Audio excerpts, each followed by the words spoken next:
சித்திரை திருவிழாவில் தனது இருப்பிடமான அழகர் மலைக்கு திரும்பும் கள்ளழகருக்கு மக்கள் பூக்கள் தூவியும் திருஷ்டி பூசணிக்காய் சுற்றியும் வழிபட்டனர். இது தொடர்பான முழுமையான விவரங்களோடு எமது செய்தியாளர் ஹரிகிருஷ்ணன் இணைகிறார். ஹரிகிருஷ்ணன், சித்திரை திருவிழா மிக பிரம்மாண்டமாக நடைபெற்று முடிந்திருக்கிறது. கள்ளழகர் அழகர் மலைக்கு திரும்பும் நிகழ்வும் நடைபெற்று வருகிறது. விவரங்கள் என்ன? மாவட்டத்தை பொறுத்தளவுக்கு மீனாட்சி அம்மன் கோவில் சித்திரை திருவிழா மற்றும் கள்ளழகர் கோவில் சித்திரை திருவிழா என இரு கோவில்களின் சித்திரை திருவிழா என்பது பிரம்மாண்டமாக கொண்டாடப்பட்டு வருகிறது. தமிழ்நாடு மட்டுமல்லாது வெளி மாநிலங்கள் வெளிநாடுகளில் இருந்து இந்த சித்திரை திருவிழாவில் பங்கேற்பதற்காக ஏராளமான பக்தர்கள் வந்த வண்ணமே இருப்பார்கள். இதுதான் இந்த சித்திரை திருவிழாவின் சிறப்பு வாய்ந்த ஒரு ஒன்றாக கருதப்பட்டு வருகிறது. அந்த வகையில் நடப்பு ஆண்டிற்கான சித்திரை திருவிழா வெகு விமர்சனையாக கொண்டாடப்பட்டு வருகிறது. கடந்த 12 நாட்களாக மீனாட்சி அம்மன் கோவில் சித்திரை திருவிழா கொண்டாடப்பட்டது. அதன் தொடர்ச்சியாக கள்ளழகர் கோவில் சித்திரை திருவிழா என்பது கடந்த 27ஆம் தேதி தொடங்கி நாளை வரை நடைபெறுகிறது. அதன் ஒரு பகுதியாக முக்கிய நிகழ்வாக கள்ளழகர் தனது இருப்பிடமான அழகர் மலைக்கு திரும்பும் நிகழ்வானது சற்று முன்னதாக நடந்திருக்கிறது. ஏராளமான பக்தர்கள், ஆயிரக்கணக்கான பக்தர்கள் வழிநெடுக கள்ளழகரை வரவேற்று பூக்கள் தூவியும் திருஷ்டி பூசணிக்காய் உடைத்தும் வழிபாடுகள் நடத்தினார்கள். மதுரை மாவட்டம் அழகர் கோவிலில் உள்ள கள்ளழகர் கோவில் சித்திரை திருவிழா ஏப்ரல் 23 வரை மே 6ஆம் தேதி வரை நடைபெறுகிறது. ஏப்ரல் 29இல் அழகர் கோவிலில் இருந்து தங்கப்பள்ளக்கில் கள்ளர் திருக்கோலத்துடன் கள்ளழகர் மதுரை நோக்கி புறப்பட்டார். ஏப்ரல் 30ஆம் தேதி 3 மாவடியில் கள்ளழகருக்கு எதிர் சேவை நிகழ்வானது நடைபெற்றது.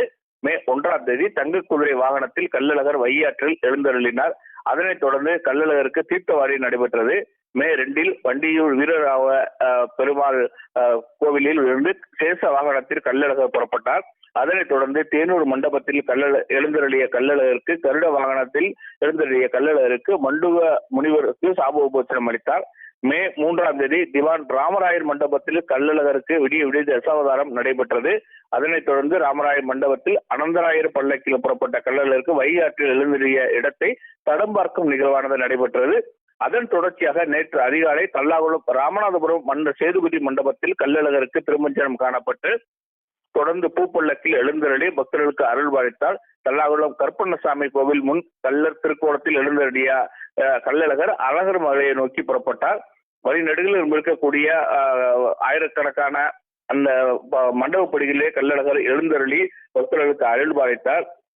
கடத்தினேந்தல், காதக்கிணறு, சுந்தரராஜப்பட்டி, அப்பன் திருப்பதி, கல்லந்திரி, பொய்கைக்கரைப்பட்டி என வழிநெடுகளும் இருக்கக்கூடிய மண்டபங்களில் எழுந்தருளியும் அப்பகுதி மக்களுக்கும் கள்ளழகர் அருள் பாலித்திருக்கிறார். அதன் தொடர்ச்சியாக இன்று காலை தனது இருப்பிடமான அழகர் கோவிலில் சென்றடைந்தார். அழகர் கோவில் 18ஆம் படி கருப்பசாமிக்கு முன்பாக எழுந்தருளிய கள்ளழகருக்கு தீபாராதனைகள் காண்பிக்கப்பட்டது.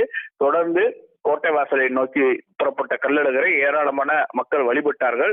கள்ளழகர் அழகர் மலைக்கு திரும்பியதை அடுத்து 500 கிலோ அளவிலான பூக்கள் தூவியும் 18 பூசணிக்காய் சுற்றி திருஷ்டி கழிக்கப்பட்டது.